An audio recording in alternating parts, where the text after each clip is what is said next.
here we are, born to be kings. We're the princes of the universe. Highlander is a very strange series. It has a very strange concept, it was made in a very strange time, and it has a very strange production history. It is truly an anomaly among cult films. Its fanbase is probably dwindling at this point because there hasn't been a new installment in the Highlander franchise since 2007, but they have a very devoted fanbase, which is weird because there's only like one good piece of media, and that's the first movie. Some people like the TV series, I don't. I think it's crap, but whatever. Written by Gregory White and Peter Bellwood and Larry Ferguson, as well as directed by Russell Mulcahy, the first Highlander was released in 1986, and the story followed the exploits of Connor MacLeod of the Clan MacLeod, an immortal in a world full of immortals who have to fight and kill each other for knowledge and dominance. You may be asking, if they're immortal, how do they kill each other? Well, an immortal can technically be killed if their head is separated from their body. I guess the immortality really just talks about how nothing else can kill them, including age. And when an immortal kills another immortal, there's a huge thunderstorm and they absorb all the knowledge that they have learned over the hundreds of years of being alive. The movie has very little world building. It doesn't exactly go into detail about why or how these people are immortal and why they have to fight each other, besides gaining all the knowledge of people who have lived since the beginning of time, and then of course going to New York for the gathering, having the final showdown, and winning the prize, which I guess the prize is becoming mortal and having all the knowledge. It's a bit nutty. It just kind of puts everything out there, and you know what? I appreciate that. In a world obsessed with knowing every detail, it is nice to just have a story where things are the way they are, and the characters just go through the story while the more mysterious elements remain ambiguous. Highlander is flawed. It's not a perfect movie. It's a fun movie, but it's got its, problems, and I honestly think the first movie is one of those movies that desperately needs a remake. But not only a remake, it needs to be expanded upon. Not in the way, that I was trashing on earlier, but we see so little of Connor MacLeod's life, despite the whole kind of background of his story hinging on the fact that he's been alive for hundreds of years. It would be nice to see, a trilogy where it goes through his whole timeline and we have him run into more immortals, more enemies, have more fights, but keep it going without actually revealing the nature of the immortals. But as it stands, Highlander is a great sci-fi fantasy cult movie. Its soundtrack from Queen is pretty fucking awesome. Michael Common's score is solid. It pretty much launched the American film career of Christopher Lambert. It put Clancy Brown on the map. I don't know, I just think it's a fun movie that tells a pretty good story despite not over-explaining. And Highlander is like a weird occurrence because, yeah, it did not do well in the box office. It made about $12 million of its $19 million budget back. It was able to recoup its losses from cable airings, home video, and rentals, and it kind of crept its way into pop culture. Like, everybody knows, though, there can be only one line. People remember Sean Connery, who's supposed to be an Egyptian pretending to be a Spaniard, but he's also Scottish, which, at this point I want to throw out, it is actually entirely possible that the character of Ramirez would have a Scottish accent if he learned to speak English in Scotland. But anyway, I think it's nothing short of impressive that a movie that did terribly in the box office reached a status where if you actually say there can be only one, most people know what you're talking about, even if they haven't seen the movie. Which honestly, I didn't want to do a full video on Highlander, maybe I should have, but if you haven't seen Highlander, check it out. Christopher Lambert is pretty good. He's not usually a great leading guy, but for this, he does a pretty good job. His back and forth with Sean Connery is good. Clancy Brown is great as the villain, and it's just a fun little sci-fi fantasy film. By creeping its way into pop culture by way of cable and rentals, Highlander managed to cultivate a modest-sized cult following, enough that in 1991 it was decided that they wanted to cash in and a sequel was made. Now, I don't throw around the term cinematic abortion very often. There are some bad movies, sure, but cinematic abortion is like reserved for the worst of the worst. With that being said, Highlander 2: The Quickening is a fucking cinematic abortion. So the original director returned for this movie, and it's actually really confusing, so I'm gonna try and explain it as best as I can for this short little introductory segment, because in terms of a video review, Highlander 2 is such a major undertaking, I wouldn't even know how to approach it, so maybe I'll do it one day, but today is not that day. Basically, there are two cuts of Highlander 2. There's the theatrical cut and the Renegade cut, and both cuts attempt to explain the nature of of the immortals. One says that they're aliens from the planet Zeist. Another says that they're just from the distant past that predates recorded history. And like Michael Ironside's in it, and there's all sorts of time travel crap, and it's just fucking awful. They really like plot holes up the ass, nonsensical garbage, over expansion. It is like the textbook definition of what not to do with a sequel. And it is not only considered to be the worst sequel of all time, but it is on the list of films considered to be the worst films ever made. And yeah, there are some movies on that list that do not deserve that classification, but Highlander 2: The Quickening is more than deserving of that classification. It's fucking garbage.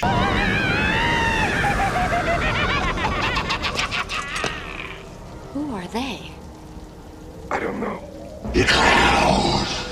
Now, in the modern day, you'd think after such a horrid performance from a sequel, you know, it only made fucking $15 million of its $34 million budget back, that, you know, studios wouldn't touch this fucking franchise with a fucking 20-foot pole. But no, 3 years later, it was decided to try once again, most likely because Highlander the series started getting popular, or maybe they thought that maybe this time they'd be able to hit the high that the series actually never reached theatrically. Who knows? But we got a sequel that followed Lambert as MacLeod once again, that ignored the second movie as well as the TV show. And full disclosure before I get into this, as of this writing, I have never seen Highlander 3 before. My dad was a huge fan of the first movie and the show, and we used to rent one, we rented two a couple times, the show was on Space Channel all the time, and we saw fucking Endgame in the theater, but this movie had passed me by for my entire life. My dad never showed any interest in renting it. Might be another case of fucking copyright hell, because I don't think it's had a physical media release in North America since the 1990s. So Highlander 3 acts both as a sequel to the conclusion of the original, as well as the flashback storyline of the original. After burying his wife Heather when she dies from old age, Connor travels to Japan to seek out Ramirez's old friend Nakano, played by Mako, who teaches him the ways of wielding the sword, Japanese style. Little opening with Connor talking to the camera and explaining that all of this takes place in the past is fucking really weird. I don't know, it seems like they really just did not have faith in the audience to understand the context of this, so they literally had to sit Lambert's fucking blind ass in front of a camera and have him spell it out. And yeah, apparently without glasses, like Christopher Lambert's fucking blind as a bat in real life. So there's this weird little, like, direction they decide to take. Nakano is an immortal, but he has some sort of weird illusion powers, so I'm guessing magic exists in the Highlander universe. But literally, Nakano is the only person who knows how to use it thus far, so it's pretty dumb, but I guess the visuals looked kind of cool for that point in time. They take no time in introducing the villain of the movie, a Mongolian raider known as Kane. And wow, that is a really, really uninspired name. Like, Jesus Christ, doesn't even sound remotely Mongolian. And like, RoboCop 2 had a Kane, spelled differently, but come on, the name is just so uninspired. And he's played by, well, I don't know what Mario Van Peebles is. I know he's black, I know he was born in Mexico, but I can be 100% sure that he is not Mongolian, nor is he Asian in any way, shape, or form. He and his henchmen are hoping to find Nakano's cave, probably to chop his head off and get his illusion powers. Again, I think the powers of magic would be, you know, kind of a biological thing, and one wouldn't get it from a quickening, but whatever. Nakano, despite being an immortal, is pretty old, so I'm guessing he didn't have his, like, first death that triggered his immortality until he was already pretty old. But nevertheless, he wants Connor to take his head after training him to get his powers before Kang or Kane or whatever stupid name gets to him first. Where to now, King? Sir, that's a matte painting. But, you know, Connor doesn't want to kill his friend and mentor, so he refuses to take his head, and, oh god, this part's really cheesy. So, Kang or Kodos or whoever shows up to kill Nakano and MacLeod, and Mario Van Peebles is not fucking chewing the scenery here. He has eaten the scenery, shit it out, and eaten it again multiple times in the span of fucking 30 seconds. Like, Jesus fucking Christ. We could do this the easy way. Or we could do this the hard way. Oh no. Nakano sacrifices his life to help MacLeod escape using his powers of illusion, and he gets his head cut off, and his head starts fucking talking, and honestly, I almost fucking shut the movie off. I am dead fucking serious. Like, I almost turned it off at this point. Yes! Only one! But it will not be you! Well, I've seen about enough.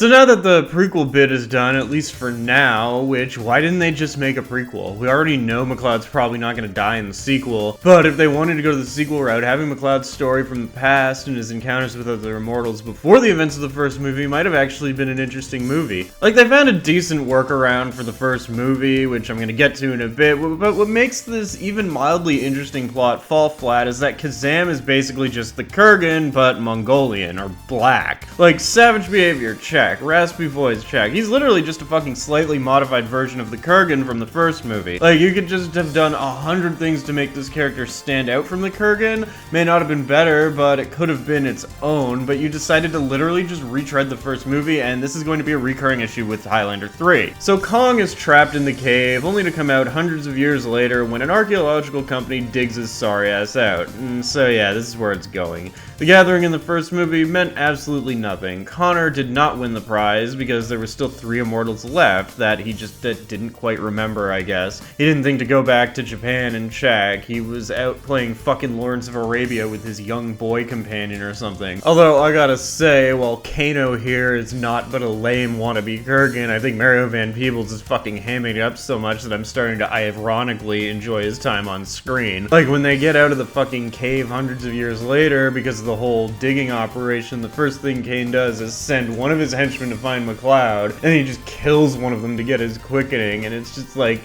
just look at him, he's great. And so from here, now we get the real gathering, because now Connor, his ESP, has alerted him to the fact that there's another immortal around, so he heads back to New York to have his final confrontation with Carl, and we get a third element of the story with Alex, the American lead of that archaeological dig I mentioned earlier, and she's all perplexed by finding 400-year-old shit on Kodos' dead henchman. So again, you know, don't make any effort to differentiate this movie from the first one with the whole fucking third element. Fuck. Alright, so this part actually made me laugh pretty fucking hard. Connor arrives in New York and he's walking around and some cholos come out and start giving him a hard time, and you think, oh, he's gonna go all Highlander on him, he's gonna pull his sword out, he's gonna be a badass. But he like punches one dude, throws him into his car, and then the rest just jump on him, kick the fucking shit out of him, and then they fucking drop like 5 bullets in his ass. It just kind of goes off the rails completely from here just for a little bit because, yeah, he gets taken to the hospital, and it turns out since he's immortal, he just healed up, and then in a fucking blind rage, he wakes up and starts attacking the staff to get out, and fucking Dr. Don Lithgow here has him thrown in the nut house for, like,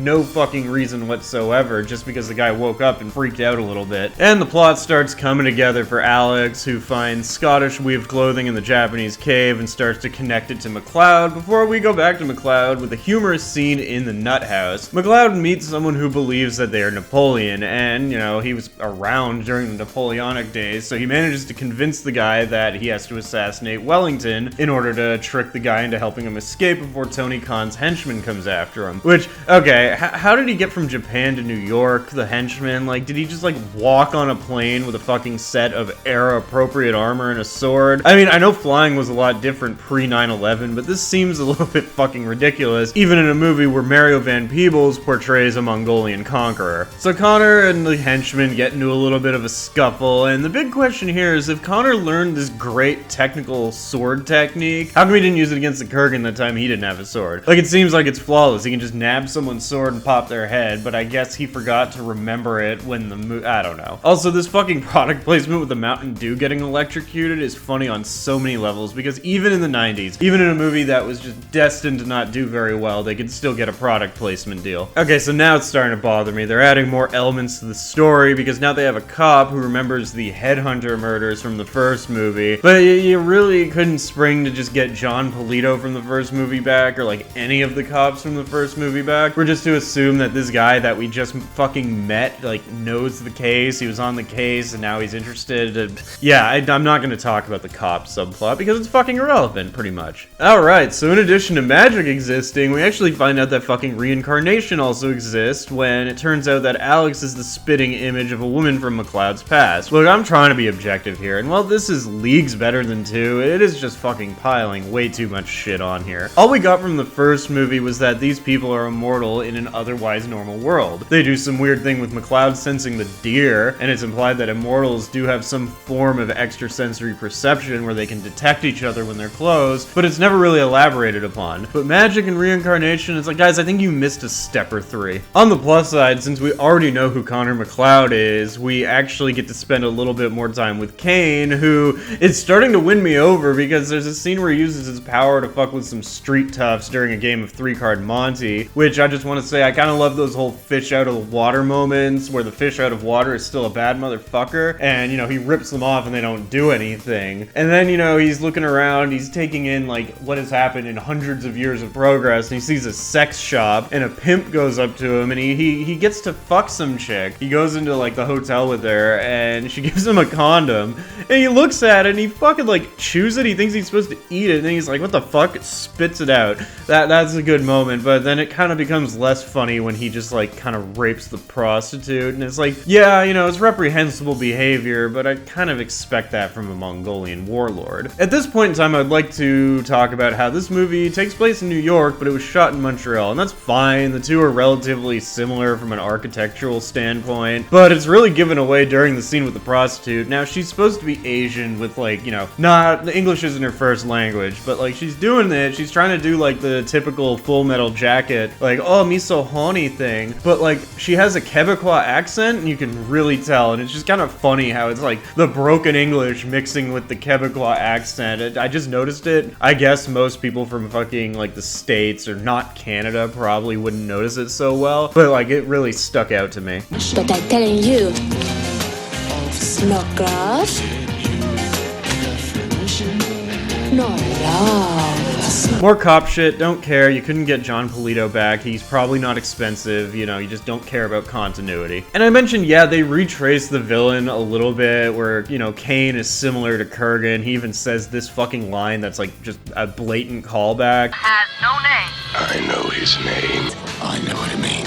But I will give it one point that he didn't come up in society like the Kurgan did. See, he's got like a 400-year gap. So he doesn't really understand the world, but he kind of acclimates quickly, which I think is to its detriment. I think if they made him have like trouble actually adjusting to society, it might have made for some better moments. But I guess that was with the whole raping of the prostitute thing. Like, why the fuck would he do that? We get more Alex exposition, but hey, Kane shows up and, bro, why are you getting rapey with her? You just raped a woman like 10 seconds ago in the sleazy motel. I mean, I get you've been in a cave for like 400 years and you probably had to fuck your buddies instead, but like, Jesus Christ, leave the chick from the game out of it. Oh wait, no, he's gonna go rape Connor McLeod instead. That's still bad. And you know, before we get into the new romantic lead, you're probably asking, what happened to Brenda from the first movie? She was the romantic lead. She had the happy ending with McLeod. Well, she died between installments, likely because her actress did not want to return to the franchise because it wasn't supposed to be a franchise. There should have been only one. Anyway, let's get to my next complaint. So while Alex is chasing down Connor, which I will say I do like that he still uses the Russell Nash alias from the first movie, we get a cool fake out where you think him and Kane are having their duel, but then it turns out he's just sparring with his old friend. And here we go back, we get more flashbacks to the Sarah character, the one who Alex is the reincarnation of. And at first I thought, wow, this is kind of lame and cheap. I mean, obviously a man who has lived for hundreds of years is going to have his fair share of flings. But the first movie, he was with Heather, who died of old age, and it was a fucking really sad moment, but also one that acted as a character development moment. He learned the hard way not to get attached because he will inevitably outlive his love. It wasn't until he met Brenda in the future and then seemingly became mortal after defeating the Kurgan that he was ready to love again. The Sarah/Alex thing just kinda dumps on all that, and because, you know, say it with me, they wanted to rehash the first movie. I wouldn't be against it if maybe he was involved with this woman and he caught them getting too close and he backed off and she was upset and then the guilt hit him later, whatever. But they kind of go all the way with this, and you know, it's not too bad because they don't do the whole her dying of old age thing. I will give them that. They didn't rehash that aspect. And I was honestly just getting bothered by this up until the conclusion to this little flashback arc. Basically, Connor finds himself facing the guillotine for his crimes, but you know, he has a friend switch with him because he's too valuable to the war effort or whatever. But Sarah's not in on it. Sarah thinks that Connor McLeod just got fucking executed. Her her love was dead and whatever. And then we get a little scene where, you know, I guess at some point later, probably a year or two later, Connor decides to, you know, get back in touch with Sarah, let her know that he's been okay the whole time. But then he sees her with a new husband and a child, and at first he's sad, but then he kind of smiles a bit because at least he can find solace in the fact that she's happy without him because he can never have kids, and, you know, he wouldn't have to go through the same shit he went with Heather. And then he walks away, drops it. This really did save this part of the story for me. I was gonna turn on it completely if they just redid it, but no, they did a good job here. And finally, about halfway through the movie, we get our first meeting between Kane and McCloud in the modern day, and it's not a terrible fight scene, it's exciting, but why the fuck do they make it so dark? Where's the lighting guy? And like, you know, Ramirez in the first movie mentioned that they are never to fight on holy ground. That is like one of the rules of the Immortals. It's a rule that even the Kurgan respects. We never know why. In the show, it's explained that apparently two Immortals fighting on holy ground causes some sort of cosmic shit, like it caused the Pompeii explosion, eruption, or whatever. But what they do here in the movie is they just have the two fighting, and eventually the swords just shatter and the fight is over. Kane doesn't try to, like, you know, pull his head off or anything, even though he should.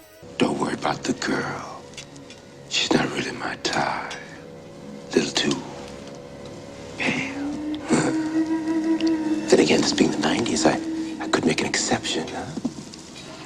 So Connor is without a sword, and naturally he has to find a new one because Kane's gonna come after him. And, you know, what does he do? He doesn't take one of the many swords he has in his antique collection. No, he flies to Scotland to his old, like, house where he lived with Heather and starts trying to blacksmith himself a new one. I do kind of like that they use the same, like, wreckage and everything, the castle. Like, that's pretty cool. They didn't try to, like, you know, use a whole different set. They actually used the same location. And then using the power of technology, Alex manages to find out where he is, and the two, you know, have a nice little moment together. She figures out that he's immortal and gives him an ingot from Nakano's cave, and he finally is able to make his sword after several failed attempts. And I'm not sure I'm really feeling the music they used for this training montage. I know it's an Irish folk song, but he's Scottish, but either way, the scenery is great, and it seems like they actually returned to, like, all the same locations from the training montage in the first movie, and that is greatly appreciated. As I mentioned before, one thing I hate is when sequels try to pass somewhere off as the same place from a previous movie, but it's just clearly not that place. And then, yeah, if you couldn't tell, Alex starts to get sweet on McCloud, and they fuck. Why does the music for this scene have, like, that hard guitar riff and sound more like it should have been for the training montage? Like, oh, this shit goes on for like 2.5 minutes. They're like fucking on screen for 2.5 minutes. They had to pad this out, I guess, but like, why? I mean, chick's hot. They show fucking everything, even though the fucking carpet doesn't match the drapes, but like, is any of this necessary? And in the meantime, Kane uses his manipulation to get McCloud's son to fly to New York, where he kidnaps him. McCloud gets arrested before he can stop, and honestly, I'd love to see if this took place in like 2005, because like, you could not just fucking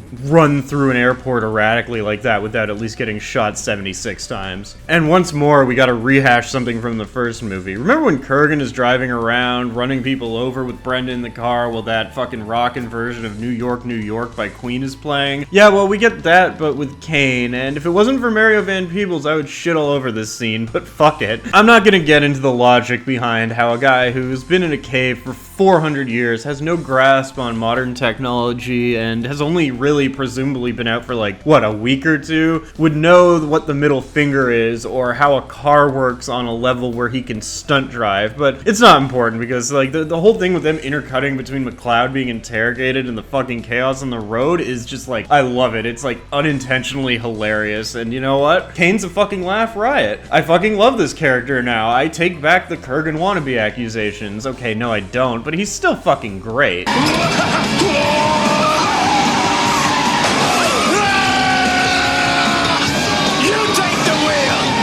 Watch out! Get back! Finally, we start building up to the final showdown. Kane, they really don't put like a cap on how these illusions work. I don't know, this kind of bugs me, but it's fine. We're almost at the end of this movie. You know, Kane lures Connor for a final showdown in a power plant, and there's just a little bit of cat and mouse. They're running around. I think Freddy's chasing Carlos on the other side of the building, and then the fight scene starts, which is actually pretty well choreographed. We get some cool illusion shit with Kane, but honestly, McCloud just kind of wrecks his shit, and it makes sense if you really think about it. How many more immortal kills does MacLeod have on Kane? How much more experience does he have in that 400 years? Probably a lot, because Kane was locked up for a while, and it's a decent climax set to an instrumental version of fucking Dr. Feelgood by Motley Crue. Honestly, the whole soundtrack, while it's no Queen or Michael Kamen, is actually pretty good. It's got a lot of guitars and synths and some brass. It's like 80s, but also kind of 90s. I'll get more into it, you know, after the conclusion. And of course, MacLeod kills Kane, finally wins the prize for real this time, and then his adopted son John, who I really haven't talked about other than calling him his boy companion, and Alex live happily ever after in the Scottish Highlands. The final shot is him going to the burial site of Heather and doing what he promised to always do by lighting a candle for her on her birthday, and he places it underneath the original sword, and with that, Highlander 3 concludes, and if they knew any better, the whole series would have concluded here. Okay, so what can I honestly say besides there should have been only one? Honestly, this movie, compared to The Quickening, the TV series, and the other two movies, it's not